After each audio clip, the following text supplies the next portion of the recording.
Literally आंखों में आंसू थी और यकीन नहीं कर पा रही थी कि मैं दुनिया की जो ऊंची जो सबसे हाईएस्ट पॉइंट है मैं खड़ी हूँ वहाँ पे। एंड पहाड़ इन सब मतलब छोटे छोटे लगते सब पहाड़ मतलब। और I mean I don't know how to express it. बहुत बहुत इमोशनल थी मैं एंड बहुत ज़्यादा खुशी हो रही थी मैं and that was the proudest moment of my life. मुझे अभी भी याद है शिमशाल के उस छोटे से गांव में घूमना फिरना, बिल्कुल एक सिंपल विलेज गर्ल की जो है ज़िंदगी गुजारना। लेकिन हमेशा से एक ड्रीम था दिमाग में कि मुझे माउंटेनियर बनना है। बहुत सारे लोग आते थे शिमशाल में for trekking and for climbing. तो उनको देख के एक होता था कि ख़वातीन भी चढ़ते हैं पहाड़। लेकिन हमेशा से सिर्फ मैंने फॉरेनर्स को देखा है, पाकिस्तान से मैंने किसी को नहीं देखा। And then my brother used to tell me stories about mountain climbing कि जब आप बड़ी हो जाएंगे तो हम दोनों क्लाइंबिंग करेंगे।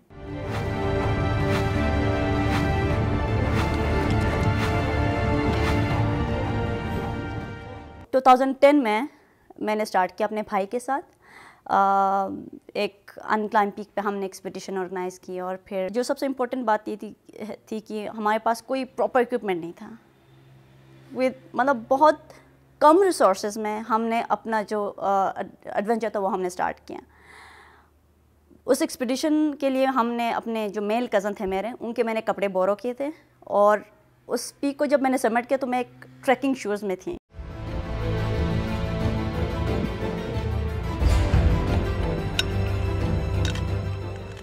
पहाड़ चढ़ना बहुत मुश्किल है ओवरऑल, लेकिन आई थिंक नीचे आना बहुत मुश्किल है क्योंकि जाते वक्त आप में फुल एनर्जी होती है, पैशन होती है कि नहीं मैंने चढ़ना है, मैंने सबमिट करना है।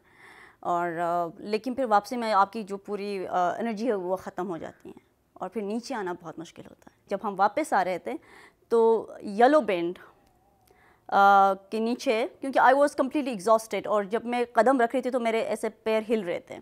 सो वहाँ पे मैं स्लिप हुई एंड अगर मैं प्रॉपर रॉप अप नहीं होती या फिर प्रॉपर सेफ्टी ना होती तो आज मैं यहाँ पे नहीं बैठी होती।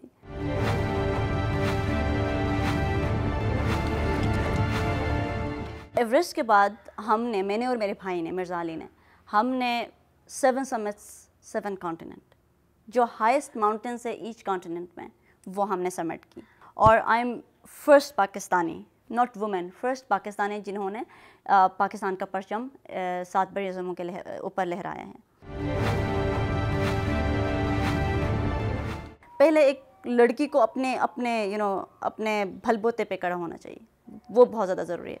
तालीम हासिल करे और फिर काम करे, क्योंकि पहले घर वालों पे डिपेंडेंट होती है, माँ बाप पे, भाइयों पे, फिर शादी करके शोहर पे, बस उसकी इतनी सी ज़िंदगी होती है। लेकिन आई थिंक इस परसेप्शन का चेंज होना चाहिए क्योंकि दुनिया बहुत आगे बढ़ चुकी है।